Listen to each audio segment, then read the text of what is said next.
Bonjour à tous. Alors dans ce module, j'ai envie de vous parler de la dépendance affective.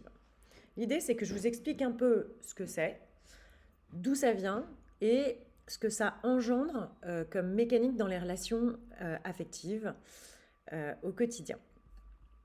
Alors la dépendance affective, en fait, elle naît d'un sentiment de manque affectif assez profond qui va nous pousser à nier une grande partie de nos besoins et de nos désirs pour correspondre à la personne que l'autre aimerait qu'on soit.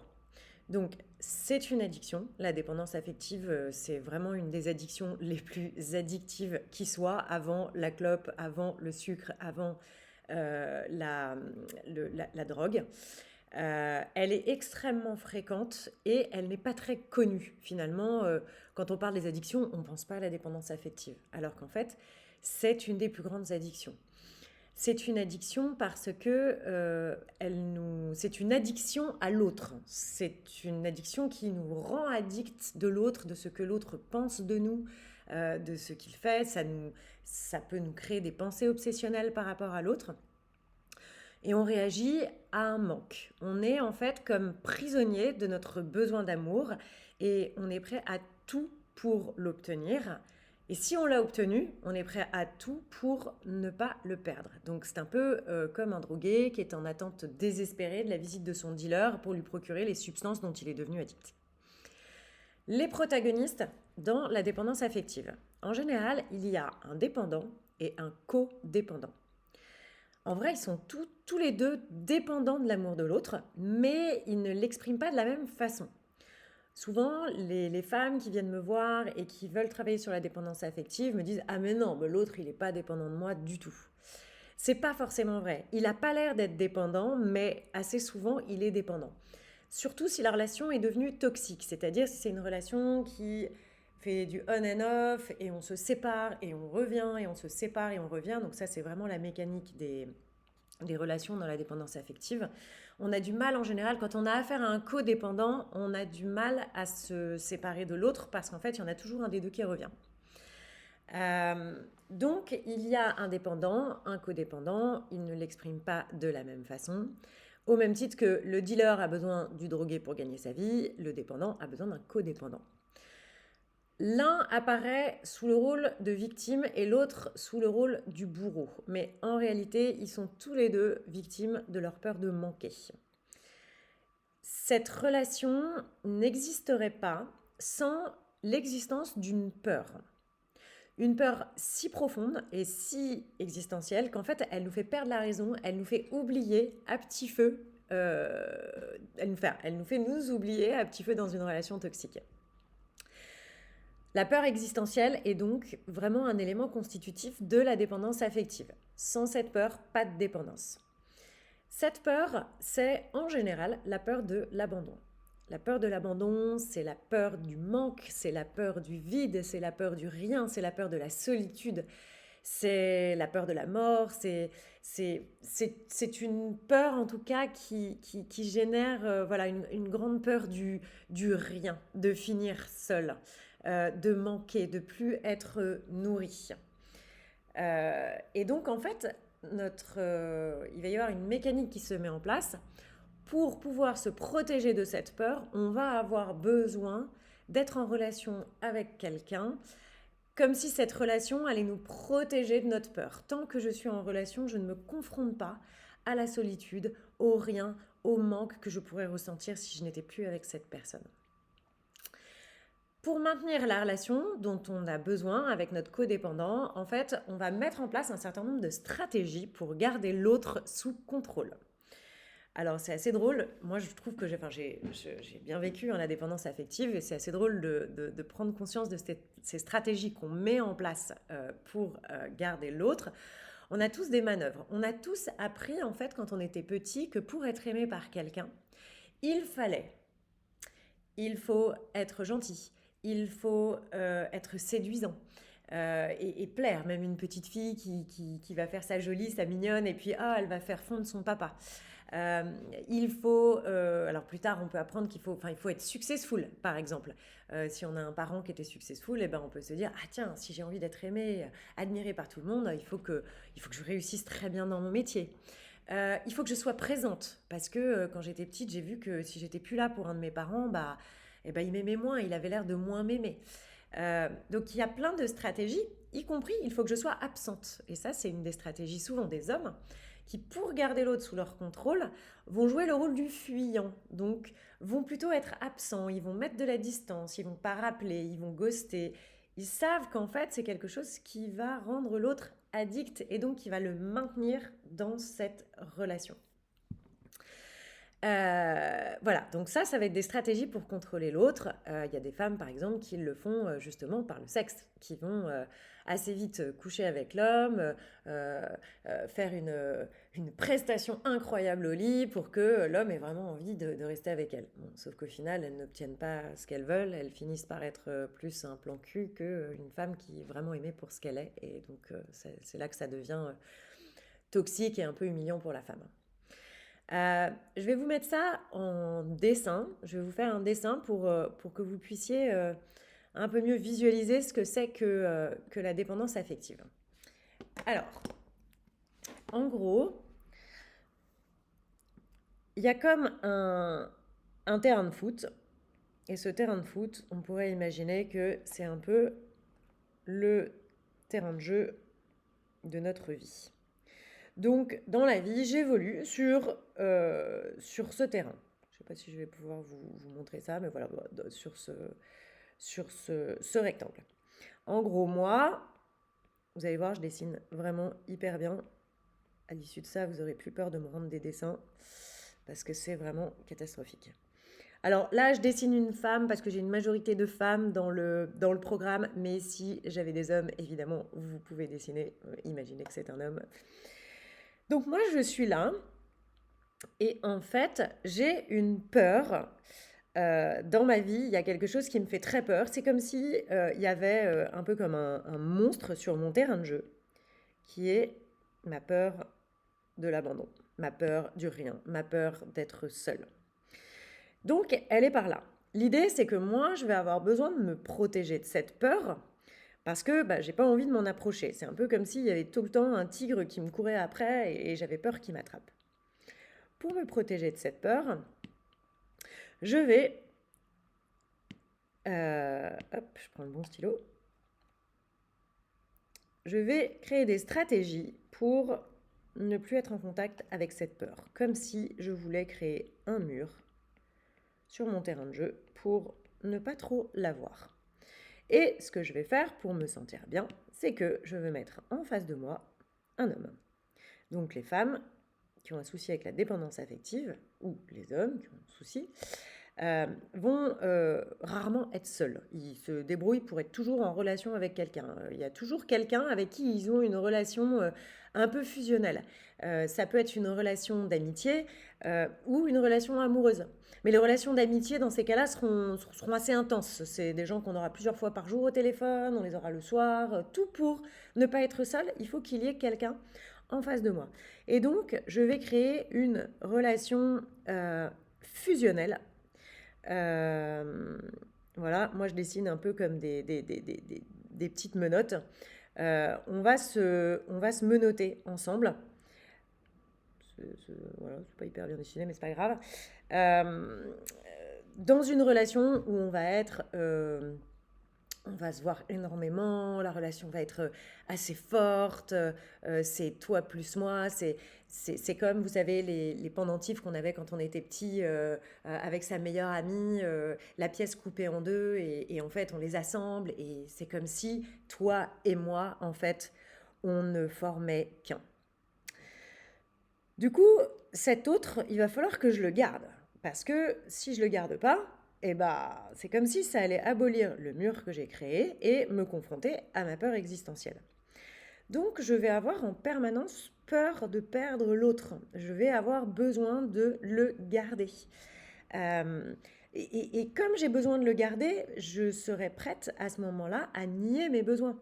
C'est pas grave. Du moment que l'autre reste, je m'en fous d'être d'accord avec lui, je m'en fous d'être heureuse. Tu veux qu'on parte là en voyage? Bah, on part là en voyage. T'aimes ça? Ah bah moi aussi j'aime ça. On va se fondre en fait dans les besoins de l'autre jusqu'à presque disparaître. Voilà. Et puis, bah, un jour, il peut y en avoir un qui va quitter l'autre. Souvent, il y a un des deux protagonistes qui va se sentir étouffé, qui va dire tu m'étouffes, j'ai besoin que tu sois plus indépendante. Moi, c'est ce qui s'est passé pour moi. Il m'a dit j'ai besoin que tu sois plus indépendante, j'ai besoin que tu aies tes passions, j'ai besoin que tu aies ta personnalité. En fait, j'ai l'impression d'être en couple avec moi-même, quoi. Il n'y a pas d'alter ego en face de moi, il y a juste quelqu'un qui se fond dans ma vie et dans mes désirs. Donc, c'est ce qui crée la relation toxique qui, en général, est assez enfermante. On se rend compte qu'on n'est pas bien dans cette relation, on n'est pas heureux, on est stressé en permanence, on a tout le temps peur que l'autre s'en aille. Mais à la fois, bah, on n'est pas confronté à notre peur, donc il y a finalement un choix à faire entre les deux souffrances. Tant que c'est pas trop désagréable, je reste avec l'autre parce que si je le quitte, je vais me confronter à la solitude et ça sera encore pire. On va quitter un homme dans une relation de dépendance affective que si vraiment la relation devient tellement humiliante, tellement douloureuse, tellement que bon bah on préfère se confronter à la solitude.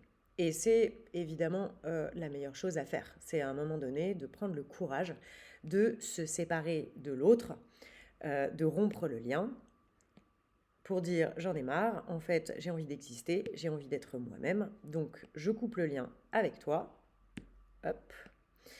Et puis, du coup, bah, quand l'autre sera parti, pardon, hop, quand l'autre sera parti, effectivement, ça va abolir le mur, et donc ça va devenir assez désagréable. Ah là là, je utilise la gomme, clac, voilà.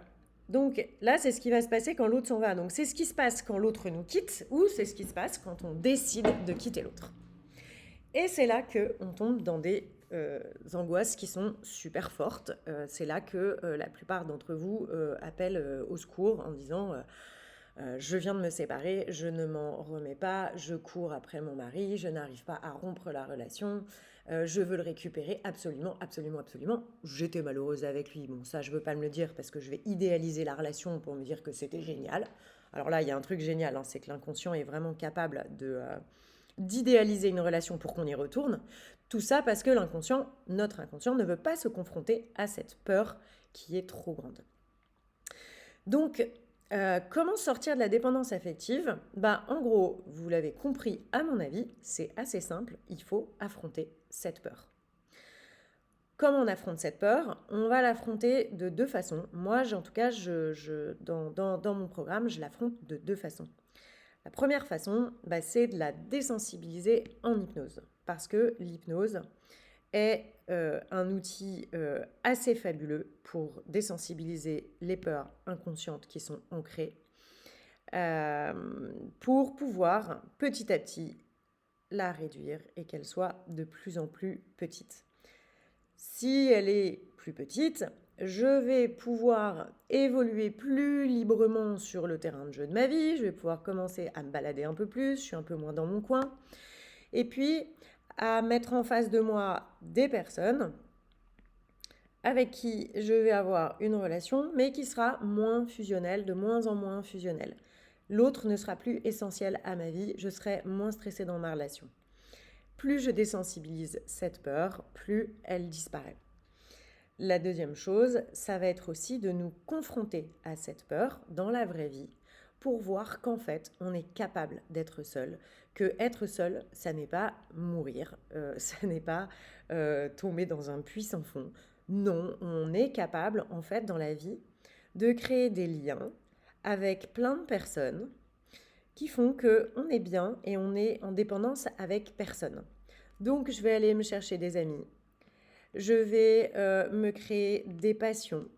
Je vais cultiver, pourquoi pas, des apprentissages, des formations. Je vais apprendre des nouvelles choses. C'est des choses qui vont me nourrir. Et je vais me rendre compte qu'en fait, je peux évoluer seule sur ce terrain. Et plus je vais cultiver toutes ces choses-là, et plus la peur va disparaître. Alors, j'ai pas envie de vous vendre du rêve, je suis assez honnête en général, elle restera toujours quelque part dans le terrain. Ça sera jamais hyper confortable d'être seul. Euh, on aura toujours des petites inquiétudes quand on est avec son mec de se dire oh là là, est-ce qu'il va pas me quitter? Mais ça n'aura rien à voir avec ce que vous vivez aujourd'hui si vous êtes confronté à ça. Vous pourrez avoir des relations saines, des relations dans lesquelles vous êtes en amour avec l'autre. Il n'y aura pas de dominant, dominé, parce que vous aurez cultivé en faisant tout ça votre estime de vous.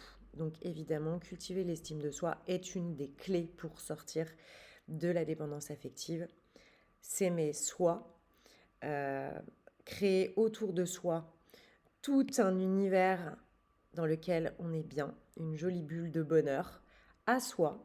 Et après, si un mec se présente, qu'il arrive là, ok, il va frapper à la porte. Et là, on pourra lui dire ouais, tu rentres, ok. Par contre, il faut que tu respectes tout ce que j'ai déjà mis dans ma bulle de bonheur. Et je peux t'inviter quelque part à rentrer dans ma bulle. Alors, j'en ai terminé avec mon dessin. Et justement, j'ai envie pour terminer, de vous parler une métaphore que j'ai beaucoup aimée, qui est dans un livre de Don Miguel Ruiz, que vous connaissez peut-être. Don Miguel Ruiz, c'est celui qui a écrit les 4 accords Toltec. Et il a aussi écrit un livre génial, je trouve, qui s'appelle La maîtrise de l'amour. Je vous encourage vraiment à le lire. Moi, c'est un livre qui m'a beaucoup aidé. Dans La maîtrise de l'amour, il y a un chapitre qui s'appelle La cuisine magique.